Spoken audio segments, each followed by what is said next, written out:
Hello and welcome viewers.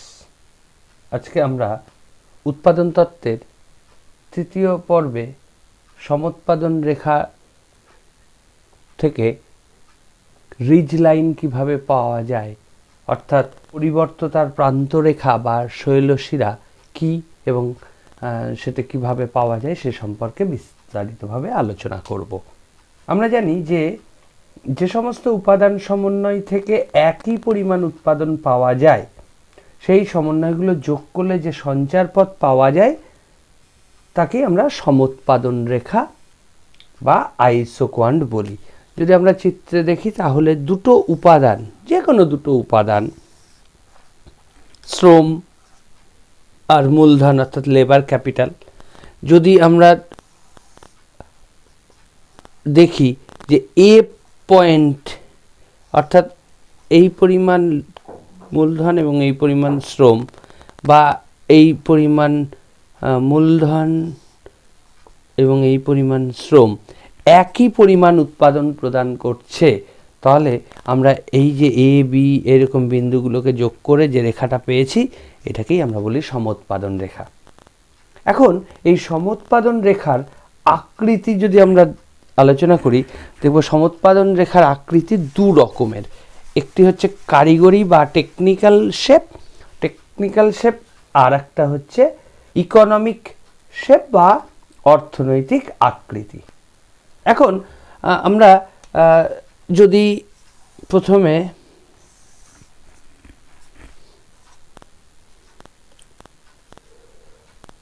বলি কারিগরি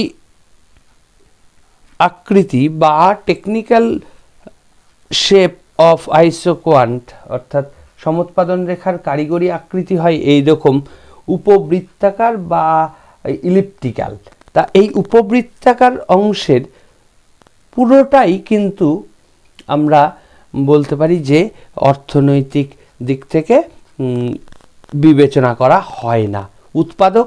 কোনো উৎপাদক তার আইসোকোয়ান্টের সেই অংশটুকুর মধ্যেই থাকবে যে অংশে যে উপাদান দুটো সে ব্যবহার করছে সেই উপাদান দুটোর প্রান্তিক উৎপাদন ধনাত্মক বা marginal productivity of the input will be positive. তাহলে নিশ্চিতভাবে সে ম্যাক্সিমাম কত দূর যেতে পারে। আমরা যদি এই যে ভার্টিক্যাল অ্যাক্সিস বা উল্লম্ব অক্ষ বরাবর যদি উল্লম্ব অক্ষের সমান্তরালভাবে একটা দাগ টানি, স্পর্শক টানি, তাহলে এই বিন্দুতে কি বোঝায়? প্রান্তিক উৎপাদন বা marginal product of this factor এমপিকে 0।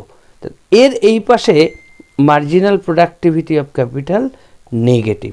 সুতরাং কোনো ফার্ম বা উৎপাদন প্রতিষ্ঠান এই পয়েন্টটার যদি আমি এ নাম দিই, এ পয়েন্টের এই দিকে যাবে না, কারণ এই দিকে ঋণাত্মক, এই দিকে ধনাত্মক।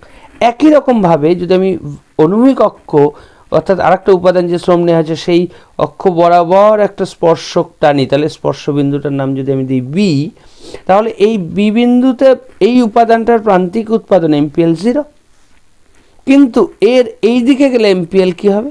ঋণাত্মক, এবং এর এই দিকে এমপিএল ধনাত্মক। সুতরাং এই এ থেকে বি পয়েন্টের মধ্যবর্তী অঞ্চলে, অর্থাৎ এ থেকে বি এই অংশটা আইসোকোয়ান্টের, এর মধ্যে দুটো উপাদানেরই প্রান্তিক উৎপাদন ধনাত্মক। তাহলে কোনো ফার্ম বা কোনো উৎপাদন প্রতিষ্ঠান এ পয়েন্ট এবং বি পয়েন্টের মধ্যেই আইসোকোয়ান্টের কোনো অংশে থাকবে, সে এ পয়েন্টের ওই দিকে বা বি পয়েন্টের এই দিকে যাবে না। সুতরাং কারিগরি আকৃতি যদি এরকম হলেও অর্থনৈতিক দিক থেকে এ থেকে বি এই অংশটুকুই প্রযোজ্য হয়। তাহলে এইরকম যদি আমরা অসংখ্য নিরপেক্ষ এই সমোৎপাদন রেখা আঁকি, অর্থাৎ সমোৎপাদন মানচিত্র, সেই সমোৎপাদন মানচিত্রের ক্ষেত্রে আমরা এই যে পয়েন্টগুলো পাবো যোগ করলে, বা এই পয়েন্টগুলো স্পর্শবিন্দুগুলোর সঞ্চার পথ থেকে আমরা যে রেখাটা পাবো সেইটাকেই বলি রিজ লাইন বা শৈলশিরা। আমি শৈলশিরাটা কিভাবে পাওয়া যাবে সেটা কিন্তু এবার রেখাচিত্রে আইসোকোয়ান্ট যদি আমি আঁকি, আমি একটু জায়গাটা আর একটা আইসোকোয়ান্টকে যদি আমি আঁকি তাহলে সেই আইসোকোয়ান্টের ক্ষেত্রেও কিন্তু আমরা কি পাবো, সেই আইসোকোয়ান্টের ক্ষেত্রেও আমরা এই অক্ষ বরাবর স্পর্শক নাম দিই, এটাকে তাহলে A1 করে দিই, এই পয়েন্টটাকে করে দিই এর স্পর্শবিন্দু। একই রকম এই অক্ষ বরাবর পাবো, এটাকে B1 করে দিই, এটাকে তাহলে B2 করে দিই। আবার যদি এটাকে IQ2 করি, তাহলে এই যে আইসোকোয়ান্ট একটা, তার স্পর্শবিন্দু, যে স্পর্শবিন্দুগুলোতে প্রান্তিক উপাদানের প্রান্তিক উৎপাদন শূন্য হচ্ছে, সেই স্পর্শবিন্দুগুলো যদি আমরা যোগ করি, তাহলে যে সঞ্চারপথটা পাচ্ছি সেইটাই রিজ লাইন বা শৈলশিরা। তাহলে আমরা এই পয়েন্টগুলোকে যোগ করি, যোগ করে ও এ, ঠিক একই রকম এই পয়েন্টগুলোকে যদি যোগ করি তাহলে ও বি। ইন্টারেস্টিং বিষয় হলো যে এই যে দুটো শৈলশিরা আমরা পেলাম, এই শৈলশিরা বা রিজ লাইন বা পরিবর্ততার রেখা, পরিবর্ততার প্রান্ত রেখা ওপারে, অর্থাৎ এই ডান দিকে বা বাদিকে কোনো উৎপাদক উৎপাদন করবে না। তাহলে সমগ্র সমুৎপাদন রেখাটার শুধুমাত্র ফার্মের কাছে কোনটুকু কার্যকরী, এই এ পয়েন্ট থেকে A1 থেকে B1, ঠিক তেমনি এইটার ক্ষেত্রে A2 থেকে B2, এই যে অংশগুলো সমুৎপাদন রেখার কার্যকরী অংশ, এটাকেই বলা হয় ইকোনমিক রিজিয়ন, বা এটাকে আমরা বলতে পারি এরিয়া অফ সাবস্টিটিউশন।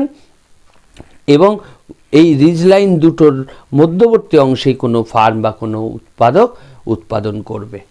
তাহলে আশা করি রিজ লাইন কি, রিজ লাইন কীভাবে পাওয়া যায়, রিজ লাইনের তাৎপর্য তোমরা বুঝতে পেরেছ। যদি ভিডিওটা ভালো লেগে থাকে তাহলে লাইক, শেয়ার এবং সাবস্ক্রাইব করার অনুরোধ রইল।